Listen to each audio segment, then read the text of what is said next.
Hi, everybody. Jen Hatmaker here, your host of the For the Love podcast. You guys, welcome to the show. We are wrapping up a series that I have just loved, For the Love of Being Seen and Heard. It's just been amazing. We have had the most incredible guests, the most interesting and important conversations. I could have done this series for another dozen episodes. So you guys, you might remember today's guest, Lori Gottlieb, from her first appearance on the show back in our For the Love of Reconnecting series. And so if you haven't already, go ahead and listen to that episode because it's incredible. It was called Rewriting the Stories We Tell Ourselves. Yikes. Incredible conversation like the one we're having today, because the topic we are hitting today affects all of us, sometimes in ways we wouldn't expect, because we're talking about mental health today. So if you or anyone you know and love has ever had issues with their mental health, you know how painful that can be. And by the way, mental health is a huge catch-all. I mean, relational issues, anxiety, burnout, like mental health, meaning the health of how we feel. And so you would think with so much attention on it these days, this would be a much more open subject. And yet still, mental health, therapy, all the boundaries that come with prioritizing like our mental wellness is still sometimes shrouded in shame or silence. I mean,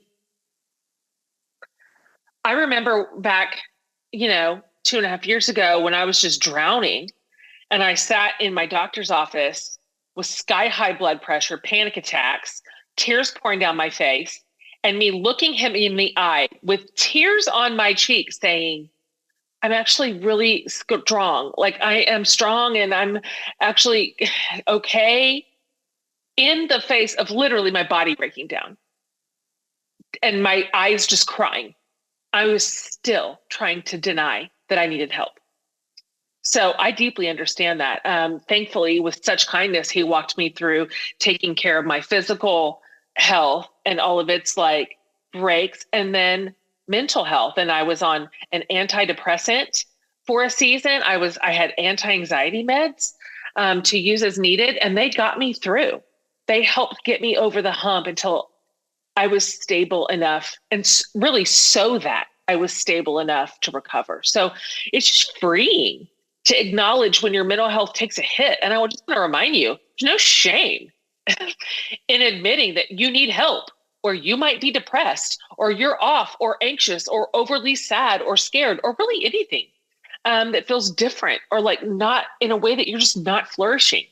You're not doing something wrong. It's just life. It's just life. Welcome to it. You're just like everybody else. We're all the same here. So Lori has been blazing trails toward empowering people to really take agency over their own mental health for years. She is a renowned psychotherapist. She's a best-selling author. She's a leading voice in the mental health space. And she's going to help us sort of dive into the transformative power of therapy today and help us destigmatize this a little bit. So her book called Maybe You Should Talk to Someone absolutely captivated readers. I had it in my Jen Hatmaker book club with its super like raw honesty, profound insights into the human condition. And it resonated deeply with all of her readers, including myself. And so we're also going to talk about social media a little bit and discuss really practical strategies for authentic connections. And it's both simple and challenging. And so I just enjoy all my time with her ever. I love learning from her. She's just so wise and so well-versed in this space. And I think you're going to walk away from this encouraged and inspired. And for those of you who are sitting on the cusp of saying, yes, I think therapy would serve me, I hope this episode serves you. And I hope that it puts the tools in your hands that you need to say yes to yourself. So without any further ado, here's my conversation with the wonderful Lori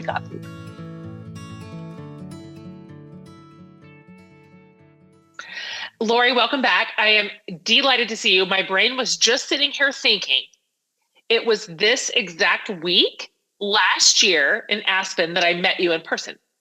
Oh, that's insane. Yeah, Wow. yeah. Yes, yes. That was so fun. It was so fun. We were at the Aspen Ideas Festival and you and I had dinner, and We it talked about was everything. literally everything. I'm like, hi, you've never met me. Let me tell you about my childhood. I mean, it was just like everything was on the table. We were both sort of recovering and working through like big, big, big things. And anyway, I was like, oh, well, just like that, I made a friend. And Yeah. I'm just so happy to see you again. Yeah, it's so great to be able to chat again. Yes. So, okay, I've reminded my listeners a little bit about who you are in case they missed our first episode together. But before we really get into the heart of the thing today, can you talk just for a few minutes about your experiences as both a therapist and as a patient, and maybe a little bit about how your personal therapy journey impacted your understanding of mental health in general? Yeah, yeah. It's so important. I think that when people think about therapists, they don't necessarily think about what the life of the therapist is like, and that we're just, humans getting through the world. I say at the very, very beginning of my book, I say that I'm a card carrying member of the human race, and that in maybe you should talk to someone. In fact, I follow the lives of four of my patients, but I'm the fifth patient in the book, and I did that so intentionally because I really wanted people to see that every single one of us struggles. Every single one of us needs to work through things. You can't get through life without struggling in some way. And I just wanted to show that I know what it's like to be a person in the world. And I think that it's funny because when you watch, TV or movies, the idea of the therapist is either this brick wall, this person who doesn't say anything, you don't know anything about them, or it's this person who's like a hot mess, right? Like Mm, their so life is true. just, they can't function at all. And it's neither of those. We're just like you. You're just like us. We're just people trying to figure it all out. And I think that that's so important because I think a lot of people are maybe afraid to open up to a therapist. They're maybe afraid to say, this is the truth of who I am. And I think it's really helpful to remember. And that's why I really wanted to be open about what I was going through when I went to therapy, because I want people to know that this is a space where we've seen it all, not only as a therapist, but as a person in the world ourselves. I think that's definitely in part why your work is so resonant with people, because obviously you bring all the credentials, all the experience, all the academia that you should, to a work of your nature. But the fact that you chose to bring your just human side to it is what sets you apart to me. That makes you all of a sudden approachable. Like that draws me to you. We form this idea of the therapist across from us like, well, this person studied mental health, so they are clearly in possession of all the right things, and their marriages are great, their kids are doing fantastic. They don't really understand my struggles, but here they are to tell me what to do. And so, but that's not true at all. It's just not true at No, all. no. And in fact, it's interesting because I think so many of us, and I did this too when I went to therapy, is that we come in and we want to present sort of the best version of ourselves. And we don't always tell the whole story in the very beginning because it's like, well, I don't really need to get into that detail right now, or I don't really need to tell, the whole story about this argument that I had with my partner because let me tell you what they did. But I'm not going to tell you what I did or said, right? Or I'm going to minimize that. We don't necessarily even do that purposely. It's just the way that we present in the world. We're so afraid of being judged. Mm. And so people will kind of avoid kind of taking off the mask. And I always say, it's funny, I think about when I was training, one of my clinical supervisors said, there's something likable about everyone. It's your job to find it. Oh, And what that's good. was that what's most likable is when people are real. that when people show me the truth of who they are, I immediately connect with them. But when people try to pretend to be some better version of themselves, it's kind of hard to connect with them. It's hard to be in there with that because it doesn't feel real. So the authenticity is what connects us. And what I want people to know is that that's not just true in the therapy room, but it's true in life. That the more you can show the truth of who you are, the deeper your connections will be with the people in your life. I hate that we do that with our therapists. And I hate that you know that we do it. I have 100% done it. I've polished up a story or withheld a few elements of it. Why? I'm not running a popularity. I'm trying to get to the bottom of stuff, but you're so right. It's our instinct, but really it is in that like raw, unvarnished truth telling to one another that we really get somewhere and that we are really known.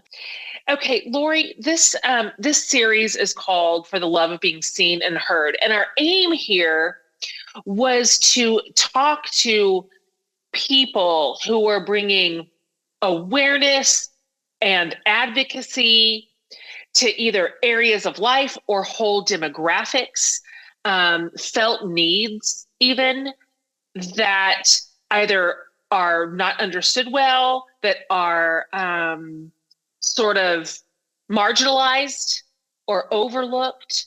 And so we really wanted to have an episode on mental health for this exact reason. And no matter what we have seen and heard, no matter how much we are working to normalize mental health just being health, as opposed to like some different version of our health that doesn't, it's not the same as our liver health or our brain. It just doesn't make sense. But yet still, sometimes when it comes to our personal stories, we still deny what it is that we are actually experiencing and what we might actually need to heal. Can you talk a little bit about that human instinct and maybe what you have seen from your own experiences as a therapist as to why it is so important to destigmatize this conversation and maybe how to do it? That's a lot. To pick whatever you want out of that soup I just like put in front of you. Sure. I love what you said about how we think about mental health differently instead of thinking about it as health, because it is health. It's health. And when I think about it, when there's a study that most people, it takes 11 years before from the time that they think, oh, maybe I should see someone to when they actually see someone. 11 years. Now, if you were having chest pain, would you wait 11 years to go see a cardiologist? No, you wouldn't. So what people do though, is they compare and they kind of feel like they don't deserve to go talk to someone about mental health because they don't really think it's that important. They don't value it. So what happens is if you fall down and break your arm, you're probably going to go and get it x-rayed and get a cast, and you're not going to be like, well, it's not that bad because they don't have stage 4 cancer, right? You're not going to compare it to something like that. You're going to be like, oh yeah, I broke my wrist. You're going to go get it taken care of. If you are feeling like, I'm struggling, I'm having a lot of anxiety, or I'm feeling really sad a lot of the time, or I'm having trouble sleeping, or I'm having trouble in this relationship, or I don't know how to talk to my kid, or whatever it might be. Or I feel like, I don't know, so I feel stuck, but I don't know how to describe it. We feel like, well, it's not that bad, right? Because compared to, and whatever you want to compare it to, it's not that bad compared to, I have a roof over my head and I have food on the table. So why should I complain about anything? We think of it as a complaint, as opposed to your wrist is not a complaint, but your mental health is somehow a complaint. And so we think, yeah, it's not that bad. And so then people wait, whether it's a week or a month or years generally, before they come in, that 11-year mark, right? And then they come in and things are really, really bad. So what breaks my heart about that is that, first of all, you've suffered unnecessarily for all of that time. Can you imagine if you just like let your wrist hang out there and it got worse and worse and worse? Why would you do that? And the other thing is, now that things have gotten really, really bad, like if you let your wrist go, maybe like it would have cracked in like 5 different places if you didn't get the cast. And now things are worse. than they would have been if you just came in. And we've got to get you back to baseline. And now we can deal with the original thing that you would have come in to talk about. So I think that what keeps people from coming in partly is they don't feel like mental health is that important, or they feel like they have it really good. Like, look, I have a partner, or I Sure. have a family, or I have good friends, and I have a roof over my head, whatever the thing is. And they think, well, so I don't really need to go talk about this. And that is so misguided. Yes, I agree. You are so right. And by the time we finally address it, it's also compounded. Yes. And we've made a worse mess of things because we're operating out of dysfunction or fear or whatever the thing is. Gosh, it's so true. I think there's also, I think there's a pragmatic sort of resistance to therapy, in that we clearly live in a world, at least in the West, certainly in our culture, that no matter what they say, what they do is value productivity and achievement pretty highly over any sort of like respite, self-care, a slowing down of things, a rebalancing of any equipment. I mean, we say we value rest, but we do not. Like, nothing suggests that we do. Not our laws, not the way we structure our work culture, not our maternity leaves, nothing. Not our vacation time. Productivity and achievement is king. And so how do we strike some sort of a healthier balance and prioritize mental health, which sometimes includes taking our foot off the gas? It sometimes includes clearing the deck, or parsing out some things to say no to. Sometimes it means less, without feeling guilty or inadequate, like we're phoning it in, like we're doing something wrong, because generally that's not the message we get. Even though people, it's a lovely idea that I don't see actually practiced a lot. Well, I think it's so funny when you look on social media and you see people who say, I really value mental health. I really value self-care. And then they'll also post, and this week, guess what I did? I taped 3 podcasts and I published a book, and I did this and that, and I got my kids ready for camp. And and it's like, what? And that's rewarded. That sounds exhausting. But everyone claps for it. Like, yes, and then they get a million pieces of validation for that. That's right. So I think also what I see, though, as a therapist, is that I see people using productivity as a drug. That actually what it does is, when you are busy, you don't have to feel. And so whatever, there's so many ways that we use what we wouldn't necessarily consider drugs, but, where we can see where something is not balanced in our lives, and it comes out in behaviors. It comes out in, insomnia, or like too much sleep, too little sleep, too much food, too little food. It comes out in a short-temperedness. It comes out in something is just not right. And it comes out in a constant busyness. I always have to be busy, because when there is silence, I can't be with myself. And we see that with our phones too. We see that we can't even be in an elevator without pulling out our phones. And then we complain like, oh, I'm not getting service because I'm between floors 3 and 5. It's like, that's 10 seconds. And we can't just sit with our thoughts, sit with our feelings. We can't wait in line to get a coffee without being on our phones. We're always busy checking the emails. I wrote in the book that somebody had said that the internet is the most effective short-term non-prescription painkiller out there. Nice. Yeah. Because it's really something we use to distract ourselves. Definitely. It has an anesthetic effect if you want to use it as such. Yes. It's just temporary, like all anesthesia is. Like, it wears off. It does wear off. And so then we need more. Then we need another hit. And so then we go back and we start scrolling, or we start working. But I think that we need to redefine success. So success isn't all those things. Success, I think, ultimately for most people is connection. That if we have connection, we are successful in life. The other things follow, but we need connection to have a successful life. And that can be with anyone. I think we have this thing in our culture where it's all about romantic connection. But there are so many different kinds of connection. What is the quality of your friendships? What is the quality of your family relationships? And that could be your chosen family if your biological family isn't, able to have those kinds of connections with you. What is the quality of your connections just in the world? What is the quality of your connection to yourself? So that is where I think we need to think, what is my barometer of success? And when I wake up every day, what am I doing to nurture those connections? And that is so true. And what's interesting is when we decide, maybe even just by sheer will, to prioritize that question and that energy, it has a profound effect on our lives.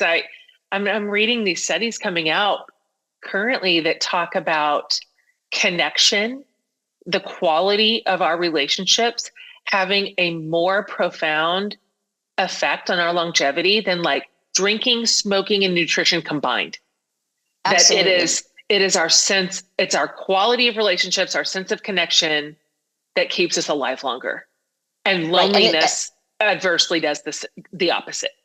Yes, it affects your immune system. It affects your blood pressure. It affects all of these processes that are going on in our bodies systemically, that we need connection to be healthy. We absolutely need it. But the thing that people need to realize is it's not the number of connections, it's the quality of those connections. So it's not like you need so many people. It's that you need to feel connected in a deep way to a few people. And that's what's important. And I think that this goes back to something that I write about, and maybe you should talk to someone, which is the difference between idiot compassion and wise compassion. So in my book, I write about, often we go to our friends and we'll say, listen to what happened. And, we tell them the stories, and our friends, instead of really getting in there with us and being really compassionate, again, that's why it's called idiot compassion and wise compassion, because the word compassion is in there, that we think we're being compassionate when we're like, yeah, this is, you say something like, my mother did this, my partner did this, my friend did this. And we say, yeah, you go girl, you're right, they're wrong. That's not connection. But we think we're preserving the connection by sort of lying to our friends. Yeah. Even though we can see, it's kind of like if a fight breaks out in every bar you're going to, maybe it's you. We don't say that to our friends. We can see that our friends are in these patterns. We see our friends really well. We know our friends. You're right. But we won't tell them the truth. And then they keep going through these patterns and they're struggling. And we think we're being a good friend and we're preserving the connection by basically saying, yeah, the other person was wrong. Maybe the other person did something that wasn't great, but what did you do? We can see what our friends do too. And we're not honest with that. And that's I think the value of therapy is that you get wise compassion, which is we will hold up a mirror to you and we will help you to see what you haven't been willing or able to see about your role in the situation. Oh, gosh. And So when true. I talk about connection, I'm talking about real connection like that. Like, who can you be honest with and who can be honest with you in a really kind way? Who do you trust in that deep way?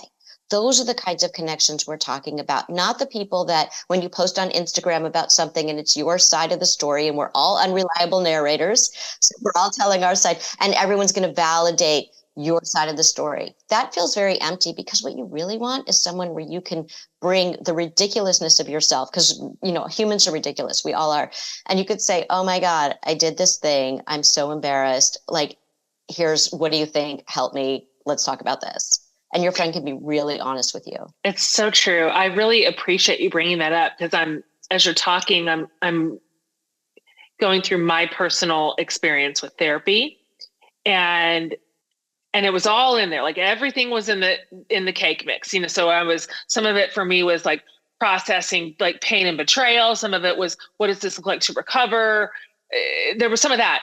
But when I look back on that really intense season of therapy following my divorce, what stood out the most, affected me the most, and impacted the way I'm living now more than any of that was when my therapist began pointing out the places where I had responsibility and my own patterns and my own responses and my own behaviors. And I remember she said to me one time, this is yours. Nobody did this to you.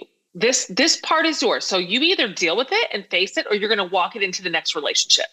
And That's right. it was so jarring. I'm like, my friends don't talk to me like this. Exactly. I like my friends better. Like, what is our role in this? So it's not just, oh, I'm the victim here. It's, oh, I had a role in this dance. You know, all relationships are a dance where somebody's doing something, you guys are doing this dance step. Sometimes you guys get into this pattern where you keep doing the same dance over and over and over again. So in therapy, what we say is you need to change your dance steps. If you change your dance steps, the other person has to change their dance steps, or they will fall flat on the floor, which is fine because you don't want to dance with them. That's right. So either they change their dance steps, or you say, you're not my dancing partner. I can't dance with you.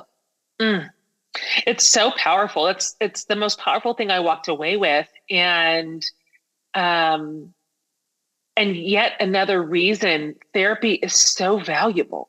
It's so important. There is a place, there is a time, a small moment where, yes, we want to surround ourselves on the porch with yes men because we're crying into our Cheerios and we just need comfort. But that is not the right approach for the long haul. And so therapy really makes us better, and it grows us up. It does. I also think we need to learn how to listen to our friends, because yes, there is a time when we just need someone to give us a hug, someone to say, you know, yes, this is terrible. We need that. But we need to, when someone comes to us and they're dealing with something difficult, we need to say to them, how can I be here right now for you? And they might say, I just need you to listen. I just need you to hear this. I just need a hug.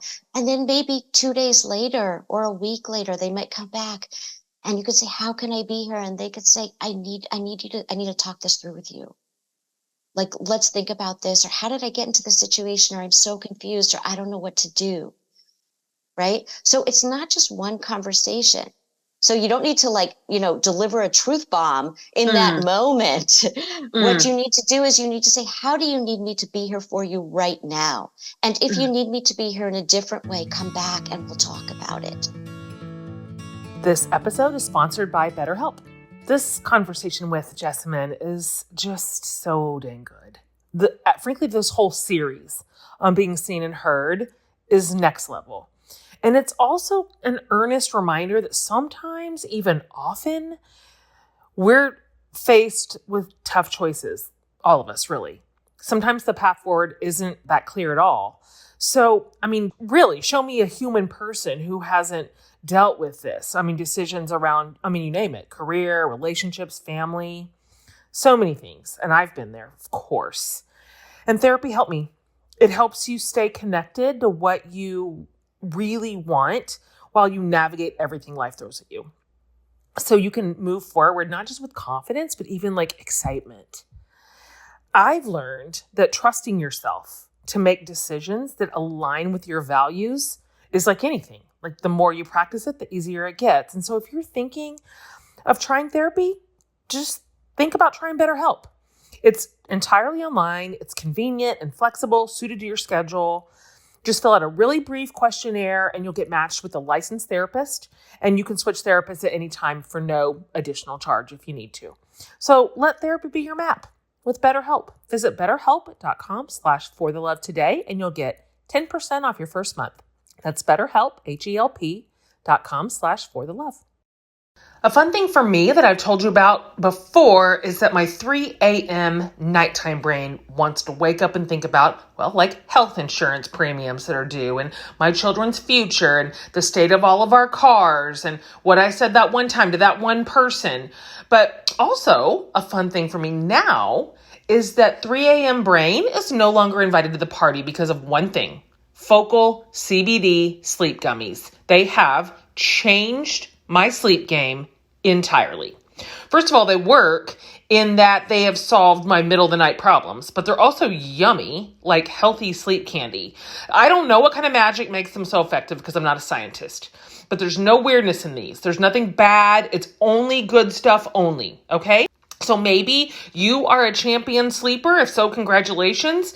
And you just need a little focus during the day. Guess what? Focal has daytime gummies too. So I've got a code for you. If you want to change your brain game, For the Love is your code to get 20% off at focal.com. But really, sleep is priceless, so you can thank me later. So that's Focal, FOCL.com. And your code is For the Love for 20% off. I want to go back to something you mentioned a few minutes ago, because I'm thinking about the person listening to this episode for whom their own mental health is still set over there on a shelf, and they're nervous to access it or reach for it or admit it, deal with it, face it. Because also dealing and facing is hard. This is not easy work.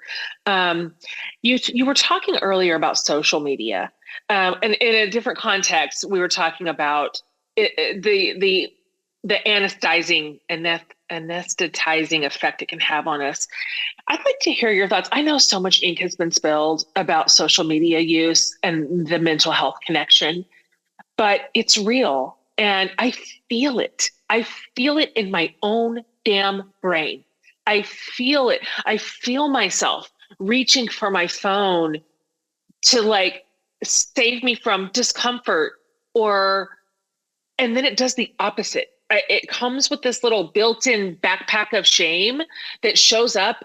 Anyway, I think I would just like to hear your thoughts as a mental health professional and as a therapist on, because let me be fair real quick. I do not think, I'm not one of these people that think social media is a 100% inherent bad thing. I don't. It can be used for great good and has been. It can be a connective tool. It can be, but I think from a mental health perspective, I'd just like to hear your thoughts on how social media is affecting us poorly and really impacting our mental health. Yeah. Well, I agree with you. First of all, I think that there are some really positive aspects of social media. I think that people can find people who have experienced things like them so they don't feel so alone. I think people can connect in certain ways. I think there's a lot of value to social media, but I think that we have to use it responsibly. And I think where we can get into dangerous territory is, first of all, one of the things that happens on social media is there's no nuance. So people post a lot, and I see this, it drives therapists crazy when people say things like, well, that person hurt me in this way, so I'm going to become estranged from them, or I'm going to cancel them, or I'm going to cut them out of my life, as opposed to, how can I work through this friendship? How can I talk with my friend about what happened? And what happens is people post a one-sided version of a story, and they don't know context. They don't know the other person's version of the story. They don't know intentionality of the other person or motivation. They don't know what's going on in the other person's life.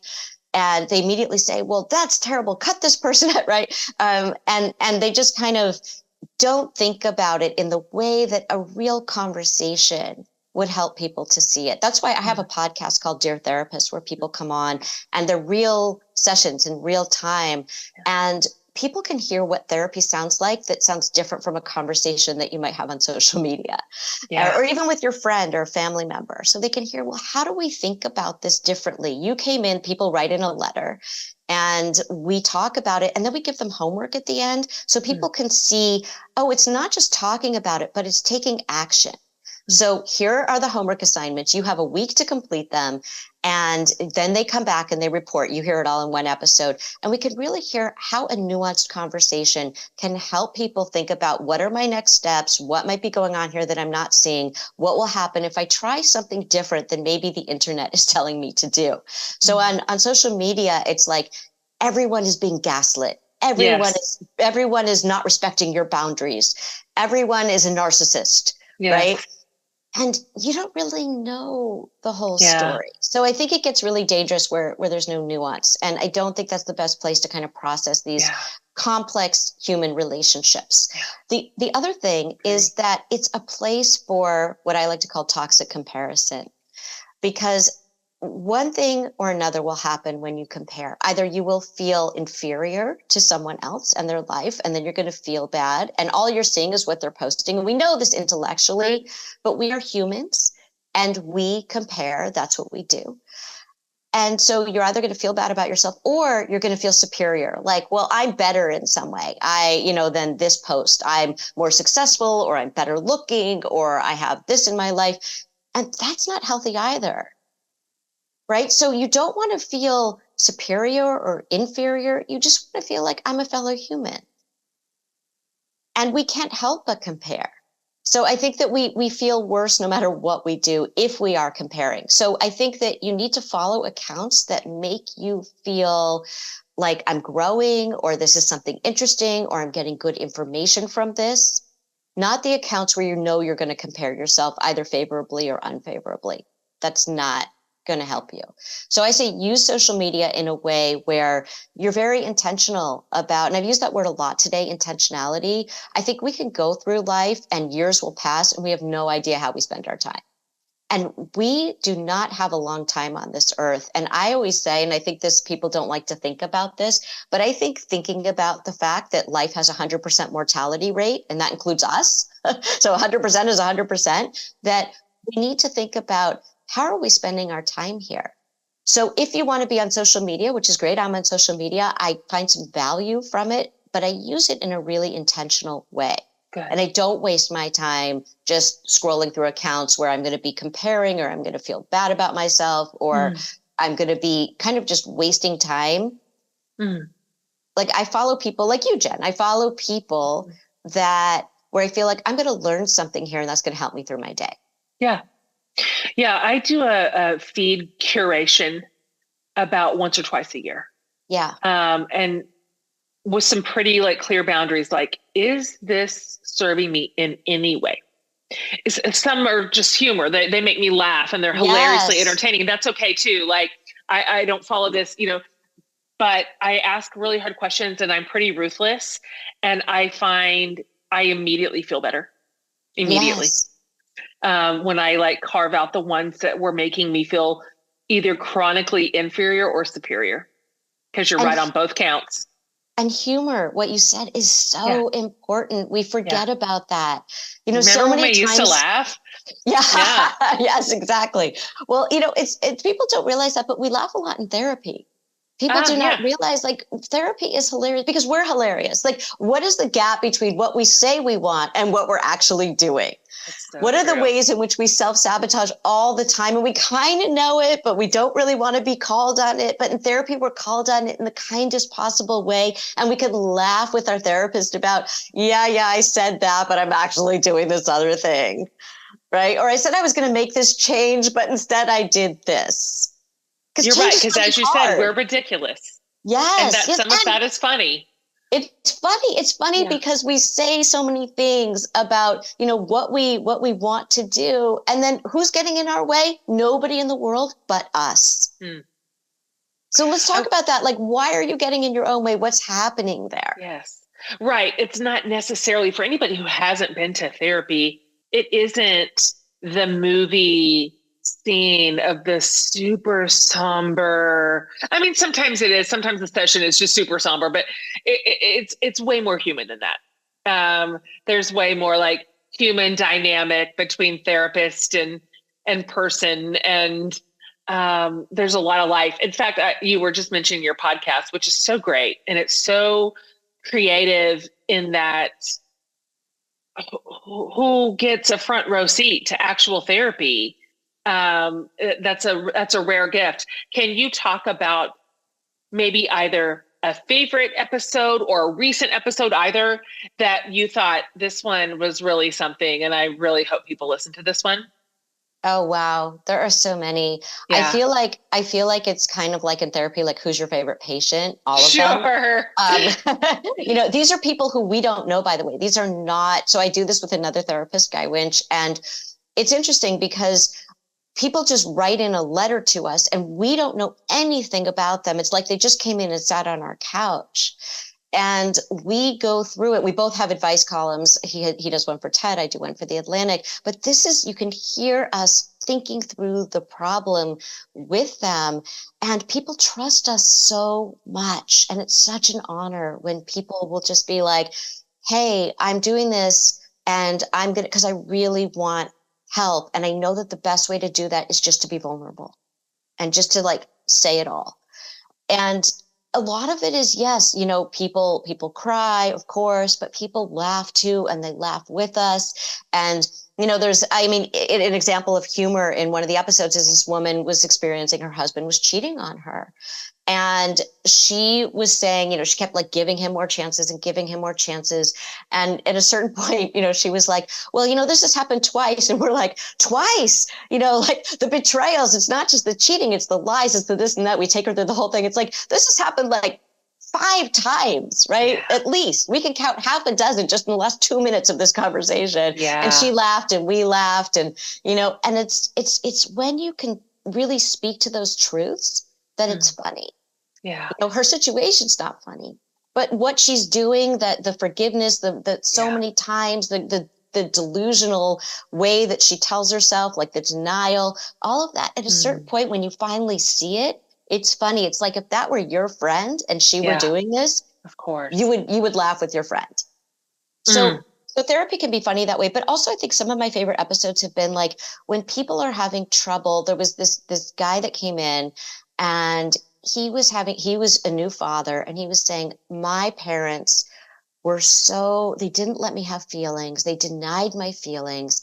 They're critical all the time. Anything they can criticize, they will criticize. They put me down. And then they say, oh, you're so sensitive. Don't be so sensitive. And he said, I don't want that around my wife. I don't want that around my kids. We're not going to be those kinds of parents, but I don't want my parents to do that. And we taught him how to set boundaries with his parents and how to have conversations with his parents. And it was so beautiful to see him get out of that child position and be the adult that he is, and to say, yes, I'm sensitive and I love that about myself. That is my superpower, that I am a sensitive person. That has allowed me to have these relationships with people that I love, to be a sensitive person in the world. So he reframed that from a negative thing that his parents were saying to a positive thing. And it was so beautiful when his dad could say to him, I really get this now. His mom couldn't do it in the same way, but his dad did. And it was like so life-changing. So I think that people think another misconception about therapy is that you're going to go to therapy and you're going to talk about your childhood for years and you're never going to leave. And it's very present focused. And that's what we're trying to know on the podcast is that it's very much about what is happening now and what can we do now. Yes, the past informs the present, but we want you to have pain relief as quickly as possible. So we want to be really proactive of what can we do right now? And I think just another thing to mention is, you know, that was a guy. And so many times guys come into therapy and they say something like, you know, I've never told anyone this before. Yeah. And they've literally never told anyone, not a soul. Yeah. And then they say the thing, and by the way, it's the kind of thing that women talk about at lunch. So, you know, it's like we just talk about that. And so I think that we really need to think about, like, we say as women that we want men to open up to us, to be vulnerable to us. And in couples therapy, I will see like a woman who will say to her husband, I just want you to open up to me. I feel disconnected from you. I feel like I can't reach you. And then he opens up to her and maybe he starts crying or he tears up or his voice cracks a little bit. And she gets profoundly uncomfortable. Like, it's like, I want this. I don't feel safe when you don't open up to me, but I don't feel safe when you're that vulnerable with me. So that is a cultural thing. We need to get rid of that. We need to say men and women and any gender, whatever you are, however you identify, everybody is entitled to being vulnerable and having someone sit with them and be present with them in their vulnerability and not judge them and not look down on them, but to connect with them. Women will come in, by the way, and they'll say, I've never told anyone this before, except for my mother, my sister, my best friend. Totally. Right. So my boss. Yeah. Exactly. Like this person in Starbucks that I happen to stand in line with. That tracks. I think we really need to think about, not only can we be vulnerable, but can we sit with another person's vulnerability? That's great. I think to your point too, an ancillary advantage and positive effect of therapy is that in a really safe environment that's non-judgmental, that's impartial, we get to practice being vulnerable. It's a good practice space. Like, these are what the words feel like when they come out of my mouth. This is what a conversation could look like when it's kind of all on the table. And then I've just noticed in my own life, having said some really hard things in therapy, I was able then to say some of those things in my real life relationships for the first time. Because I'd done it. I'd gotten it out of my system. I'm like, okay, that's how it felt. Like, nobody's going to die. And this is maybe how it can go. And it often does. That is the entire point of therapy. So we are helping you to have your relationships out there in the way that you're able to do it in here with us. And so that includes, by the way, not just role playing, like what might this conversation sound like? And we absolutely do that. And it's so helpful, like you said, Jen, to just get the words out and practice saying them. And then it's like, oh, wow, I said them and the world didn't stop. And I think I can say them out there too. And we practice what might this person's response be? And then how can we self-regulate during that time? And what is a different way to interact with them if we don't get the response that we want? And so what might we do? So that's really helpful. But the other part of it is what happens in the relationship with your therapist? Because that's a real relationship too. So what happens when, I did something that inadvertently made someone feel unheard or unseen, or, I somehow hurt them and I didn't mean to, because that will happen. These are human relationships. Or they felt profoundly misunderstood when I said this instead of this. Can you bring that up with your therapist? That's a great place to practice, because people don't want to disappoint their therapists. But at the same time, we need you to be honest with us. This is a relationship. So if something didn't go the way you wanted to, I need you to tell me that. So can you practice saying to your therapist, hey, you know what? Last session, I was really thinking about this and it bothered me all week. But when you said this, I felt like you didn't get me, or I felt like that didn't sit right with me. And I will say, thank you so much for telling me. I did not know that. Tell me more. Tell me about that. And let's talk about that. That's a great point. It can also be a beautiful practice ground for conflict resolution in the healthiest possible way. Like, we get to start at the top, like with somebody who's really trustworthy, and then walk those steps out. I have just the thing for you. Jen Hatmaker Book Club. We are going on our 4th year of clubbing, and it is just one of my favorite things. We read the best books every month, thought-provoking, entertaining, fun, important, meaningful. I always love it when our members say they would never have discovered or read a book were it not for book club. But the real party is in our private Facebook community. People have made lifelong friends there, finding connections with other women literally right in their neighborhood and getting together with all of our local chapters. So when you're a member, you get so much fun stuff every month too. Of course, you get the book box with the book and a special gift and a love note from me. But you also get a whole bunch of digital resources like discussion guides, custom content, music playlists from our authors. That's one of our favorite things. I also host video podcasts with our authors from each month, as well as Facebook live chats where you have a chance to get on Zoom with me for our month book talk. And you get special access to events, meetups. It's so fun. We are your people. Come join us. Use the code READ, READ, for $5 off your first month at jenhatmakerbookclub.com. Let me just ask you one more question, Lori.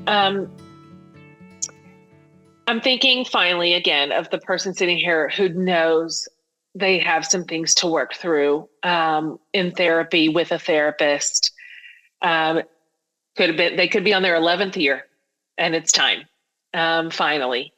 Um, and so for someone who maybe has never done it and they have stereotypes in their minds and they've invented some stories about it and they've catastrophized in a handful of ways um, and also they just have no lived experience with it. And so they're not exactly sure what to expect. Um, what would you say to that person are a handful of maybe small things that person can remind themselves that will both help them say yes to, to getting some therapy and then also get the absolute most out of their time with their therapist? That's such a great question. I would say, first of all, I would have them ask themselves, if I do nothing, what will change in my life? Or if I take this risk and I go spend 50 minutes of my life, really, that's all it is. It's a consultation. So a big misconception people have is if I go to therapy, then I'm either in therapy with that person or I'm not going to go to therapy. And that's not what it is. This conversation is 50 minutes of your time to say to yourself, did I feel comfortable with this person? Did I feel understood in as much as someone can understand you? But I guess the better question is, did I feel felt? You know, that experience of feeling felt? When I was talking to this person, did I feel felt by this person? If yes, great. And another question when you leave those 50 minutes, you might ask is, did they say or do something that made me think about something just slightly differently? We're not going to challenge people too much in that first session because we're just trying to get to know you. But maybe we might ask a question like, why do you think that happens? Or has that happened before to you? Or does this feel familiar to you? And you might think, oh, wow, I never thought about that, but it does, right? So you want someone who's going to maybe ask you important questions, maybe one in that first session, and also just that feeling of feeling felt. And then you might say, oh, I didn't realize therapy was that. So maybe I'll go back for a second session. You're not committing to anything. Totally. So I think people are scared. It's like, you're just like, how was that conversation? It's like a first date, right? Yeah. I'm going to go. Yeah. If I want a partner, I can either never go on a date because so many things can go wrong, because they do, right? Yeah. Like we've heard all the horrible dating stories. So I should just never date. Or I can go and spend an hour having coffee with someone and seeing what it's like. What's the worst that can happen? I have a bad time, right? Yeah. Or maybe I connect with someone, or maybe I make a new friend. Let's see what happens. So the same thing is, I'm going to meet this person. How was it that first time? If it wasn't those things, that doesn't mean therapy isn't for you. It means I didn't find the right person. Sure. So let me try a different experience. Let me go on a date with someone else. And now I know more about what I like and what I don't like about this kind of the thing that person did in the room. Maybe they didn't feel warm to me. I didn't feel felt, or they, whatever. I didn't like something about them. It's a very personal thing. And so you go back for a second session. You're not committed to anything. And you say, okay, how was it here? And by the way, bring up how you're feeling with the therapist. So a therapist might ask you, like, what was that first session like? And you can then, and people like, wow, I don't really talk about what conversations are like. That's interesting. I've never done that before. And then you might say, oh, I was a little nervous, or I wasn't really sure. I'm not really sure what I'm supposed to talk about in here. I'm not really sure how much I'm supposed to open up. You can talk about those things in a way that you might not outside. So in your second session, you might be like, you might even offer that, like, hey, I'm a little nervous, or I'm not really sure what I'm supposed to talk about. Right? And the therapist will so welcome that, if it's a therapist that you're going to want to be with. Of course. So you just take it session by session. And I think that makes it easier for people to get over that hump of, oh, I'm so afraid. I don't really want to sign up for therapy. I don't know what it is. Try 50 minutes, see what it's like, take it from there. Great. Such good advice. When you look at it that way, it's low stakes. Yes. It's low stakes, but very potentially super high ROI. So it's worth it. Like that, the risk analysis there is definitely worth it. I know it has been for me. Yeah. And I think one more hurdle that people need to get over is this fear of what someone's going to think about them. Oh man, that's big. It's weird. Why do we walk that into therapy? It's Right. therapy, but we still want you to like us. But I think what's underneath that is, what am I going to think of myself? Ugh. And so what I want to say to people about that is that, we talk about kindness all the time, but it's not just kindness. I think that what we do to ourselves is, often I will say to people, like if I'm on stage and I'm giving a talk, I'll say, who is the person that you talk to most in the course of your life? Raise your hand. Is it your partner? Is it your parent? Is it your best friend? Is it your sibling? Lots of hands for all of those. But the person that we talk to most in the course of our lives is ourselves. And what we always say to ourselves isn't always kind or true or useful. So when, I had this client in therapy and she was like, oh no, I'm really kind to myself. I'm not self-critical. I said, listen, I want you to listen to this voice that we all have, the way that we talk to ourselves. I want you to listen to how you talk to yourself. And I want you to go home this week and I want you to write down everything you say to yourself, good, bad, everything else. And so she's like, okay, whatever. But she was very skeptical. She comes back the next week. She had written everything down. She starts to read it to me. She starts crying. She says, I did not realize what a bully I am to myself. And they were things like, she was writing an email and she made a typo and the voice in her head said, you're so stupid. How many of us do that? We're like horrible to ourselves. She passed her reflection in a mirror and she said, you look terrible today. Okay, so when we think about therapy, a lot of it is, I don't want to reveal myself to a therapist, to this other person, but a lot of it is, I'm afraid of what I'm going to think about myself if I'm really honest. And so I want us to think about getting that voice out of our heads and asking, is it kind? Is it true? And is it useful? And if it doesn't meet those three criteria, that voice needs to go away. And that's one thing therapy will teach you is, how can I be my real self, my messy self, my imperfect self, my fallible self, and also love myself? Yeah. Is it kind? Is it true? Is it useful? Mm. Let's talk to ourselves differently, and therapy can teach you how to do that. Boy, that would change our world. It would. Yes. If everybody could sort of muffle that mean voice and reroute it in our own heads, oh my goodness, we would be different humans. We'd be different partners. Right. And it's not about diluting yourself. It's not about being responsible or taking accountability. Yeah. It's about taking accountability, but with honesty and compassion. And when you can do that with yourself, you can do that so much better with the people that you love in your life. Oh, totally. Self-compassion is such a fascinating conversation, and possible. I always want people to know that, like, no matter how deeply mired you are in whatever, pain, self-loathing, addiction, suffering, dysfunctional relationships, we're not in prisons. And there is a way through, and there is a way to recover, and there is a way to heal. And there are boundaries that can change our relationships, either for better or for discard. But either way, we're in a better place. And so I always want people to feel hopeful. Therapy is such a profound tool to get there.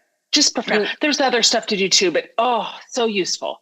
You mentioned we're not in prison. So there's this scene in Maybe You Should Talk to Someone where my own therapist says to me, you remind me of this cartoon, and it's of a prisoner shaking the bars, desperately trying to get out. But on the right and the left, it's open. No bars, right? Yeah. So sometimes we feel like we're trapped by all kinds of things in our lives, the people in our lives, the circumstances in our lives. But sometimes we don't see that we can walk around those bars.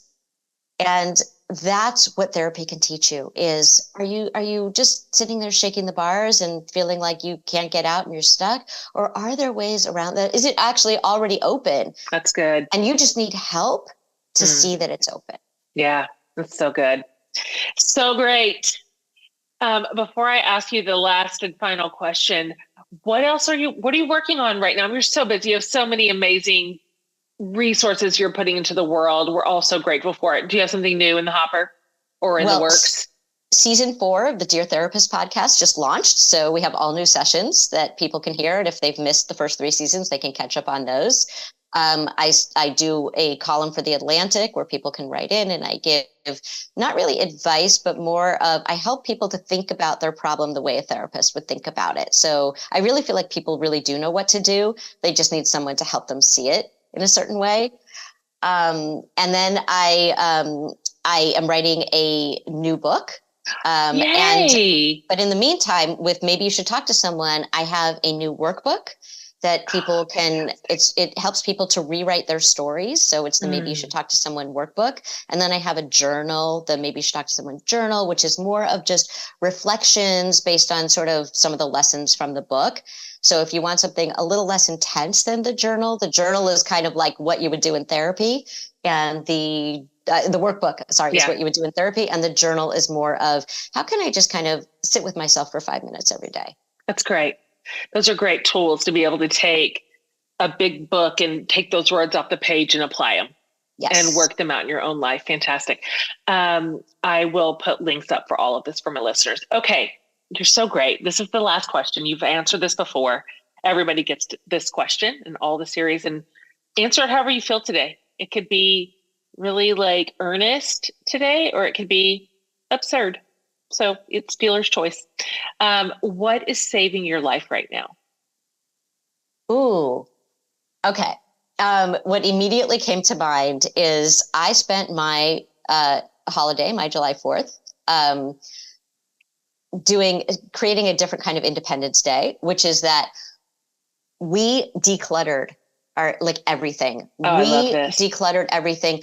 I'm telling you, Jen. Yeah. Oh, I love this so much. I can't even tell you, we don't even live in a big space. We live in a smaller space. Yeah. And I don't even know how these things fit in our living space. I don't even know.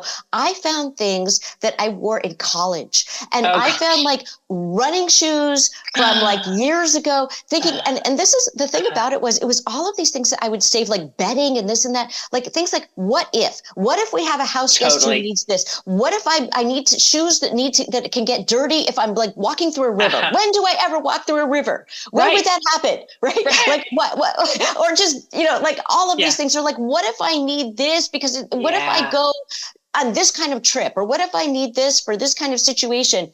It's I can't even tell you, I got a workout from it took a full 24 hours to just get, and I had books on my shelf. What if I ever need, I got rid of 500 books, 500 books. I understand.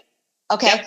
I got rid of, we had 30 bags of clothes and bedding, and I don't even know what of things that I didn't even know they existed in our house. Wow. I don't know how they fit. I don't know where they were. And now everything is just it's kind of I Marie Kondo'd the place, right? Totally. It's everything that brings me joy, everything that I love, everything that I want to see, and nothing that I don't want to see. I love it. I'm a purger by nature, and nothing is more satisfying to me than just clearing out of space. I'm not very sentimental, and having things be spare and really edited is so gratifying.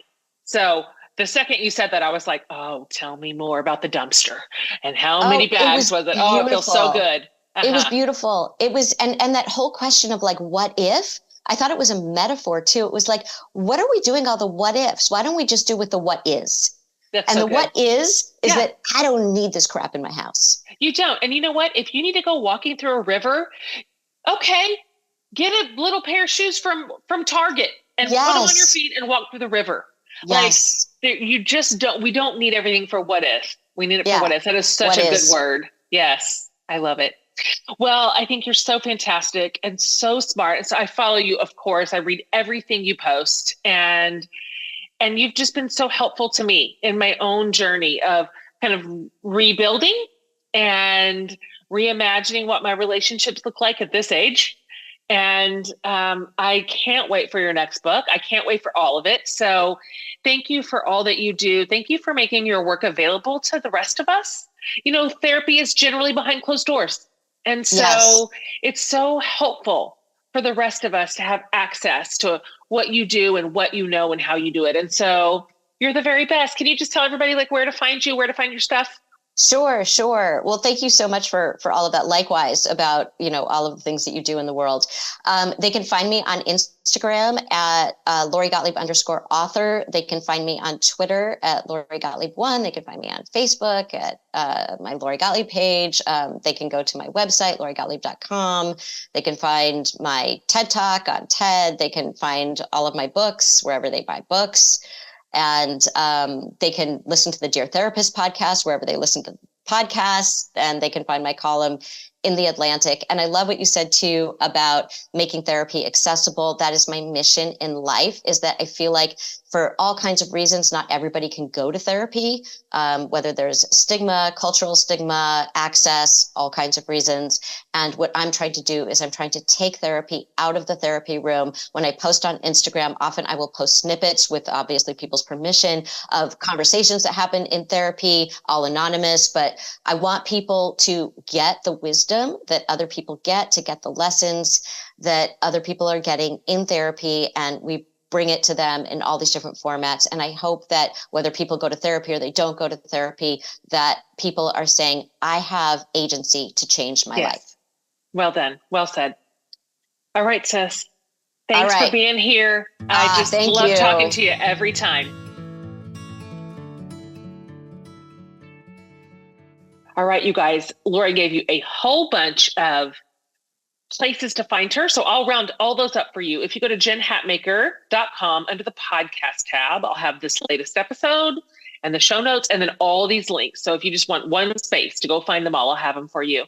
Thank you so much for being here for this entire series, for the love of being seen and heard. I think that we can really heal when we decide to see and hear each other. I really do. Brand new series starting next week that we are so excited about it. You are not going to want to miss a single episode of it. So make sure you've subscribed to the podcast if you haven't already, and it will show up hot into your little AirPods next week when it drops. All right, you guys, see you then.